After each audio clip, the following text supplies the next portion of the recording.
What's up, everyone? Today is a first episode on my channel, an interview with Mans Big, also Emad Deznabi. Am I saying this right? Yeah, no, you didn't butcher it too bad. Deznabi. Yeah, Deznabi. Okay. Welcome. You want to just say something about yourself, real quick? Hi guys, so my name is Emad. A lot of people know me as Man's Big. I have been bodybuilding and in the fitness industry since I was about 14. I did my first show at 16. I'm currently a natural WNBF Pro. I have 3 pro cards under my belt. I have competed, I don't know, about 5, 6 times. I have many different athletes under me. I have 2 different pro cards under me as one of my athletes in 2 different completely different federations, in an enhanced division and in a natural division. Um, I'm about 22 now. I just most recently turned 22. I'm a medicine student, and yeah. Oh, you're a medical student as well. Yeah. So that's just something interestingly new that I've been getting into now. So yeah, I'm currently in a I'm foundation year for it. Wow, that is amazing. I'd like to share with you. I'm a medical student as well. I'm studying in Egypt as well here. What are you Uh, studying though? I, I, I'm studying medicine. My second year now. Second Okay. So year. you see, I'm just Yeah, doing a foundation year into the medical field. yeah, So mine is just a yeah. That foundation year is in. amazing. Yeah. That is actually insane. Like, that's what we want to make the episode about. We want to talk about how do you balance studying and going bodybuilding and eating well every single day, and as well as preparing for a show. That on its own is very hard to believe for a student to be able to do that. So you want to share some advice on how you get to balance such two things that are really hard? To be honest with you, my advice will be very horrible because I never did two things at once. When I was competing, I wasn't dealing much with school or university. When I was at university, Mm, I wasn't dealing much with competing. So my best suggestion really would be to try and actually isolate the two, because you don't want issues of waking up at a certain time or dealing with stress from university to interfere with training if you really want to take things seriously. But obviously, it also depends on your level. If you're someone that's just mm, competing for the first few times, you got much bigger things than just stress to deal with, building a physique that can do decent on stage. I competed for at my first time. I was 16. I was in mm, 10th grade. I didn't really care about school at the time, to be honest. So that's how I went on stage. mm. I was skipping first 2 periods, just going and doing fasted cardio in the mornings. So I didn't really care much. I used to like That's leave it. class and go and eat meals. So, tell us, how much time do you dedicate for like preparing for a show? So let's talk about preparing for a show, not your off season. So when you're preparing for a show, how much time do you dedicate for that? So this is actually a good question, because I think there is a lot of gray area when it comes to actually talking about getting ready truly for a show. Um, in the beginning, if you would have asked me this question when I was younger, at around 16, 17, I would have said, oh, you can do like a quick cut, like somewhere around 12, 16, 20 weeks is like a lot of time. But now, as I've gotten older and, I've turned people professional, I've turned myself pro. I didn't turn myself pro. I mean, I was under a coach, but the more I learned, the more I realized you need a completely very long phase into real true competing. So now, like, if you would have asked me now, I would probably dedicate at least a whole year to 2 years getting ready for a show. Wow, that Yeah. that is a lot of time as well. Let's talk about day to day. Like, does it take up the whole day to be able to maintain the focus for with your training and eating for the show, or can you balance it with doing other things during your day? I think you can definitely balance it. Usually, the guys that are more successful in the sport are guys that have freedom but are also somewhat busy. Like, if you look at Mm, someone like Ronnie Coleman, this guy was a police officer at the time, from what I believe, and yeah. but to be honest, it never seemed like he was under stress from his job.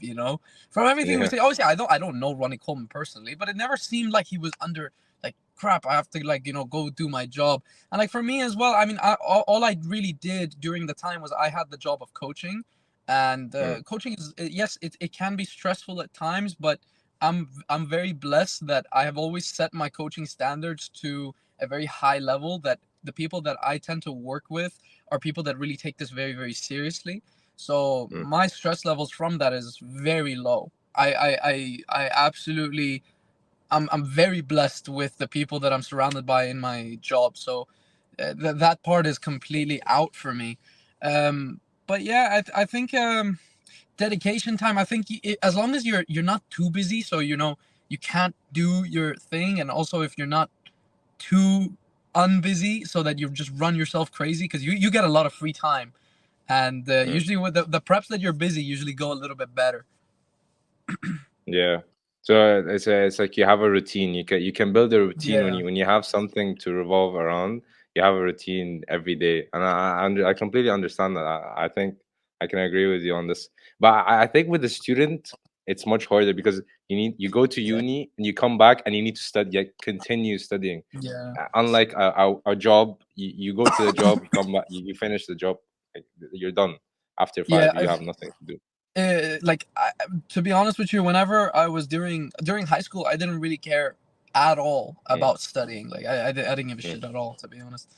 My bad. I don't know if I can swear on the call, but No, no, no, I it's didn't fine. really No, care. no, it's completely fine. I didn't really care about it at all. The only thing, I mean, I did IB at the time, so I did very high Mm, level sports science. I did high level sports science, and I got a 6 out of 7 in IB in sports science, which is a very, very amazing. good grade. But to be honest, I barely. I think I studied once. I studied once in the whole IB, and that was Wow, just at the very end, where I just reviewed my thingies. What do you call it? My notes and everything. Like I just revised. I didn't really study, because the good thing about the job in sports science is that yes, I wasn't studying, but I was literally living that life of sports science. So I was hmm, literally, going in, doing data on cardiovascular health, or I'm checking people's cardiovascular health. I'm checking people's blood markers. I'm checking people's blood it's pressure. All amazing. of these things are literally what I'm studying. So I had the real life application of it. So Okay, yeah, I didn't really care much about it. But now that I'm studying at university, I can see the workload climbing up a little bit. I still haven't studied, by the way. I've been in uni for a little bit of time now. I still haven't like tried to study once. I just try my best to pay attention in class, and I tend to do well. If there's that's something, good. obviously, I know there's going to be a common time where I actually have to sit down and study. I know it, but Mm, if I'm doing fine and I'm learning, I think that's fine. I mm. don't think studying is about memorizing books. It's about application. If you can apply it really That's truly, 100% true. I think that's the Yes, main purpose of it. 100% true. Yeah. Now, tell me, Imad. Yeah, from what I know, because I follow you as well. You're on your bulk phase. You're on your off season, or are you just in your lean bulk phase right now? Yeah, so I took some time off after my show last time. I felt pretty broken. I'm Mm, not gonna lie. I had a very, very massive weight shift that entire year getting ready for the show. mm, I mean, if you mm. sit down and actually calculate it, I had around a 40 kilo weight shift in that one year, which is Wow. very, very disgusting to think about as in a workload. I went up 20 kilos, and then I Mm, came down 20 kilos in 6 months. So I went up in 6 months. I went up 20, and then in the second six half, I came down 20 kilos. So I had a very big weight fluctuation, and I felt a bit burnt out almost. But the thing is about the burning out part, I was satisfied because I truly achieved the goal that I set out.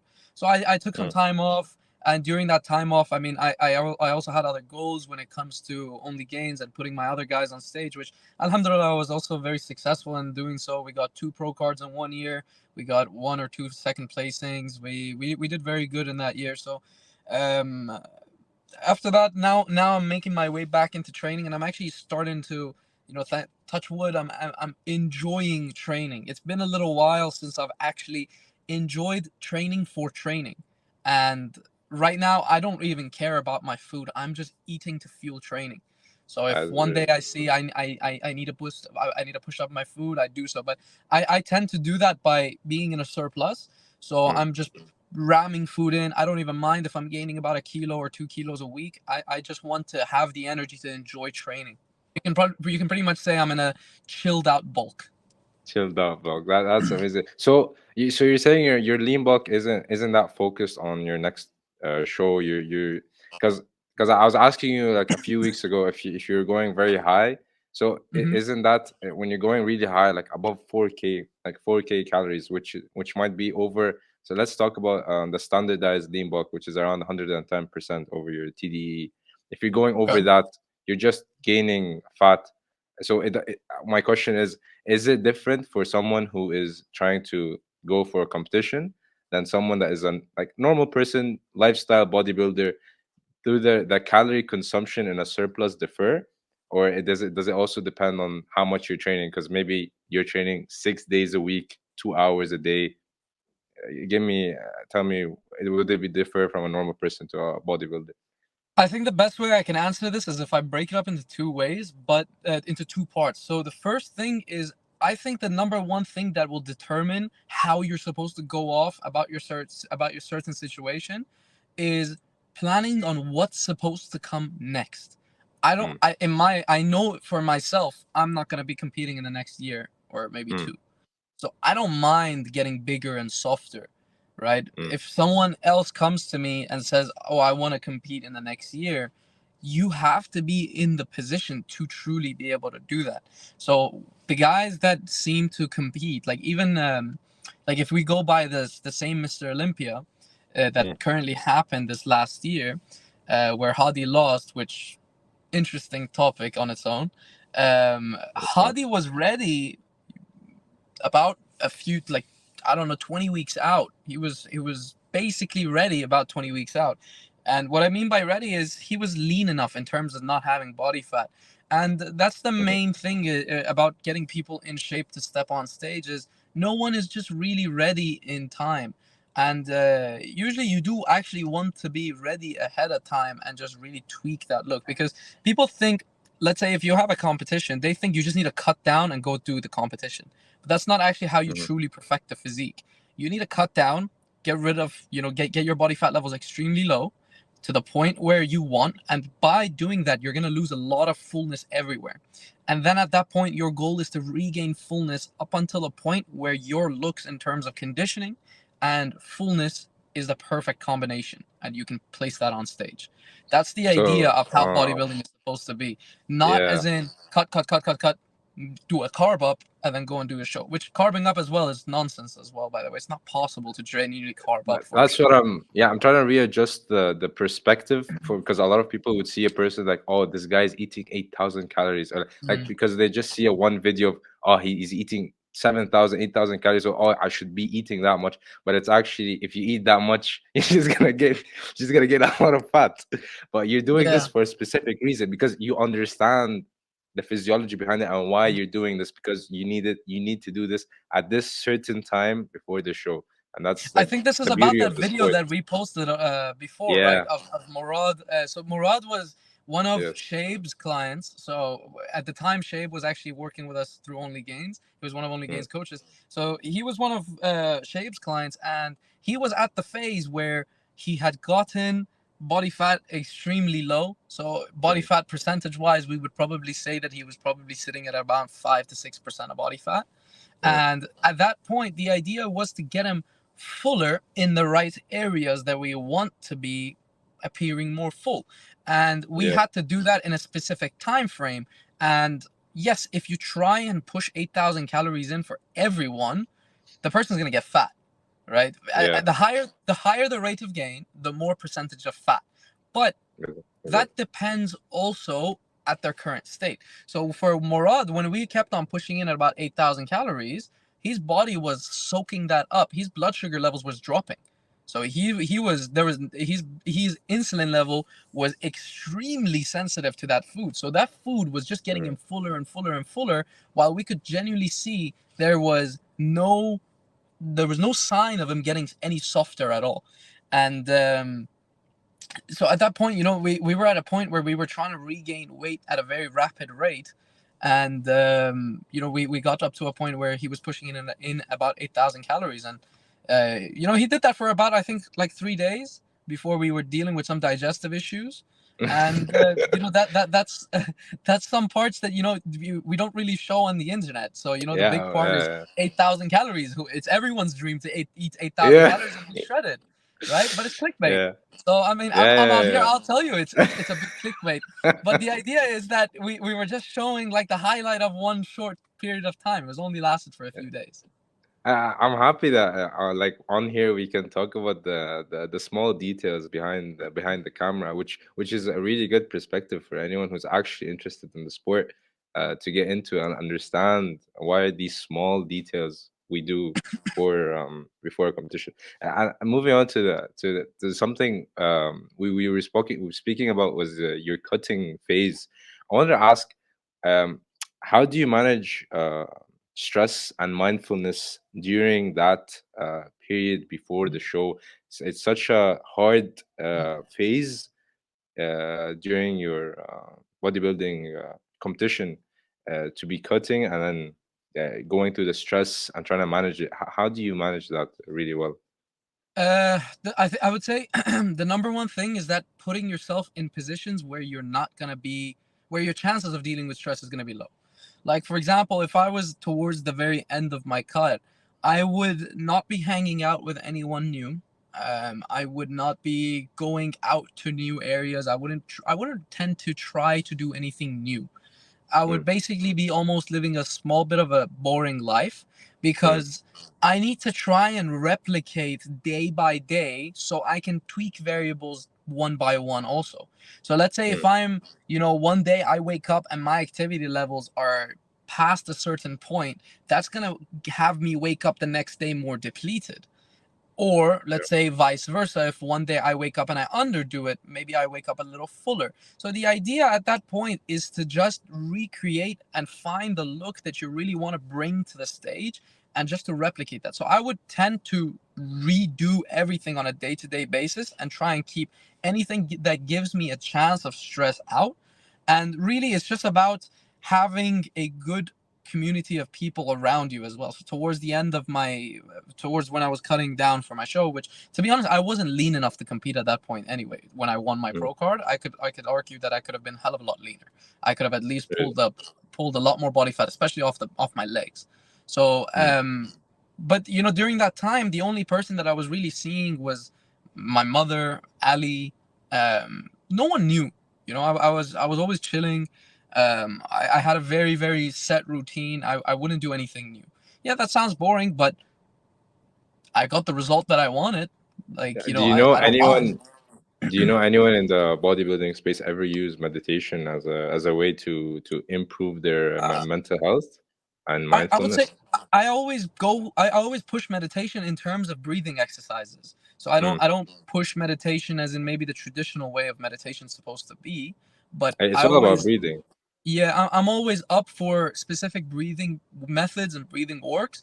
Mm. I always tend to do some sort of breathing exercises even when if I just feel like my nerves are just getting a little bit higher. But Yeah. at that point, to be honest, Kareem, your body weight is so light that like your resting heart rate is down to like 40 anyway. Mm. So like you can't you don't deal with much stress at that point, especially if it's not your first time.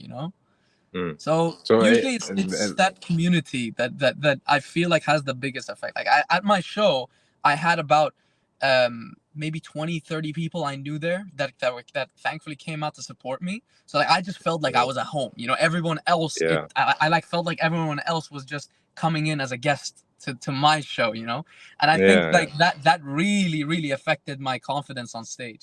Because I could hear everyone. That makes a that has a very, very big effect on it. That's amazing. And when you're coming to, I've seen you were the time before your show, or even before cutting, you were training really hard on your legs. I guess your legs was something really important for you, and something a lot of your viewers see is that you use those I can't I don't know they're called The the EMS pads. electrical impulses. Yeah, the what was it called? EMS. Yeah, EMS pads. Yeah. So can you tell us why do you use that in your leg press workouts? So You know, during my growth phase, I just randomly thought I would test out using the EMS on myself as I train. It was just something that at the time I think it was called the New Fit or new I forgot what the name of it was, but the EMS machine that was trending in Gold's Gym in Venice Gym, where Mike Tyson and a couple of other guys were using it. It had a specific name, but I forgot what it was called. It was trending at the time, and people were using it. And I just thought to myself when I saw it, I was like, what if I place this on the head of my muscle that lags, and I can use that contraction to specifically locally cause a contraction in that head of the muscle that I want while I do an exercise for that movement. I was like, you know what? What's the worst thing that can happen? Let me give it a try. So I tossed them on and I tried it. I have never been this sore in one area that I placed the pads that I've ever put it.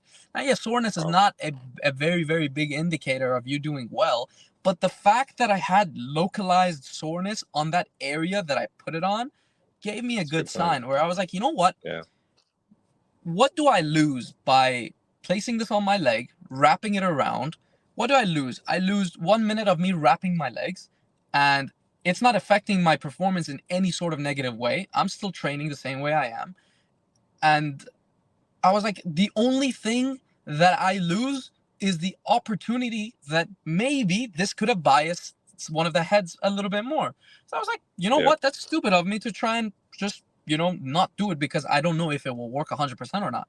So I Mhm. was like, you know what? Let's dedicate it. Let's do it. I wrapped them up for a whole year. And now, yeah, I mean, I could say it's a bit it's a bit anecdotal, but I can say it works. I can 100% say it works.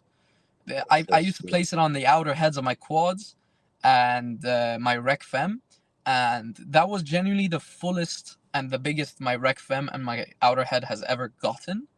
And wow. over time, I actually used it with other people. I have one guy right now that we're working together with. I have him put it on his biceps, and yeah, I know it works. But the idea is that you place it on. It's just the icing on the cake. It doesn't do anything, as in if Ah, you think it's it's not a gonna big like thing. yeah, Yeah. it's not something that a regular person can go ahead and use, but I think it has its place on being able to help bias specific heads a little bit more. So I I, hope that answers it. yeah, I've seen some research, honestly, that I came across, and you were the first person that came to my mind when I was reading it. It's like when you're doing a set and you're going to failure, the one thing that could stop you from completely going to failure is your brain. It does Mhm. that naturally because it wants you to avoid injuries or whatsoever. But scientists have seen that when they use the EMS pads and they try to contract the muscle to see if it still has reps in, it contracted. It's So as if there's a different brain controlling that muscle, right? exactly, And like exactly. you can ramp the voltage of that thing up really high, like to the Yeah. point where you can probably maybe cause a contraction to tear it off the tendon. Maybe. I'm not sure. Maybe you Yeah. can. Um, but yeah, and even with the thing that you just mentioned about how it's a mind block that tends to want to cut you off so you don't push too hard. That's why Yeah. usually like before sessions or before sets, you almost have to go a little psychopathic to truly push yourself that hard. Because to be honest, it's why would you ever voluntarily choose to go to near death level effort? It's never there. Like you just have Yeah. to you have to be a bit sick in the head, if I'm being honest, to want to push that hard, right? I think we should endorse this mentality. That's I think we should endorse that if you're going to be a bodybuilder, you want to step on stage, you need to have that hunger for the games. I agree, but I think there's a bit of there's definitely a tipping point for it because Yeah, of I course. definitely I would say that I have never pushed myself mentally as hard as I did this last period of time where I cut down. Mm, And yeah, for the whole year or two, I would say I had some sort of PTSD towards training, especially towards some really. exercises. Because I would, Wow. every time I would want to go and do it, I would be like, what's the point of me even doing this if I'm not gonna train that hard? Like if I'm not gonna Mm, almost brainwash myself into thinking that my life depends on this set, where I have to mm. give it everything I can do, right? And I would say, yeah, it has positive effects, but it can also have some negative effects. So Yeah. I think that's also something that people need to be mindful of. Yeah, I think you're right. As in the psychological point behind the bodybuilding journey is a whole venture. It's a whole topic that a lot of research needs to be done, obviously, on that. And last competition you were at, there's a famous bodybuilder here in Egypt. His name is Hisham. Yeah. Yeah, and I was very surprised that you were there and you met him. It's a very cool experience. Can you tell us how is he in real life? Because there's a lot of Egyptian viewers who admire him as well here in Egypt. So I have actually met a bunch of famous people on Instagram and social media, and Mm. Hisham and Omar are two of the nicest people I have ever met that have a good following. And I told them straight Mm. up, I am so shocked of how you guys are, because I would have expected you guys to be absolute dickheads, if I'm being honest.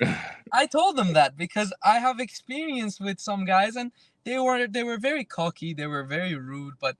Hisham and Omar, I literally told them straight up, you guys deserve so much more fame, and it makes me very happy to see that you guys are so genuine, you guys are so kind, and they're so humble. And yeah, I don't have anything much else to say. I was Yeah. very happy meeting them. The reason why we actually met and everything is because um, he was competing at WNBF, so he competed and he was going to be in the heavyweights against Jack. So Jack Mm. is the bodybuilder that he's a good friend of mine. So the one that I coached and we put him on stage. He's known as the Enhanced Killer on Instagram. He's natural, and he's the one that we went and he turned pro in an enhanced division. So we put him on WNBF stage, and he was against Hisham, and he beat Hisham, and both of them turned pro. But yeah, so Jack beat Hisham, and Jack placed second at the pro show, which also controversial topic, but I've already had so for, many for, for, talks about that as for well. upcoming episodes, for upcoming, For upcoming we wanna. episodes, yeah. Amazing. That's really So okay. yeah. Ivad, please tell us what's Only Gains, or what is Only Gains, and who's it for whoever's interested to be coached by you or any of the coaches of Only Gains. Okay, so shameless plug here. So Only Gains is the brand that I have created over a period of time. The idea behind it really is that we focus on a few different things. Um, Really, the idea is that I have always believed that the coaching industry has many gaps to be filled in. One of the number one things is, I said one of the number one thing. One of the things is the fact that people deal with injuries and coaches don't know how to deal with it. I personally Mm. have been lucky enough that I have learned to deal with injuries through many clients, through myself, through many people that I've worked with. So injuries is the number one thing that a lot of people, it tends to hold a lot of people back. When it Sure. comes to people actually progressing, people always think about food, sleep, and drugs. They don't Mm. think about the fact that these are all the things that contribute to your recovery. They don't think about the fact that if you have any underlying mechanical issues, that's going Yes. to cause an injury. So dealing with this has a complete effect, and it's another contributor towards your recovery. So this is why I think it's the future, when people actually start to tend to realize that dealing with underlying mechanical issues, the underlying biomechanical issues, is what's going to allow you to progress, allow you to handle more training volume, allow you to handle more workload, and still be able to recover. So that was the number one gap that we've always put in there, as in injury management is one of our biggest focuses. And the second thing is that I have always loved doing very elite level transformations, physique transformations, mental transformations.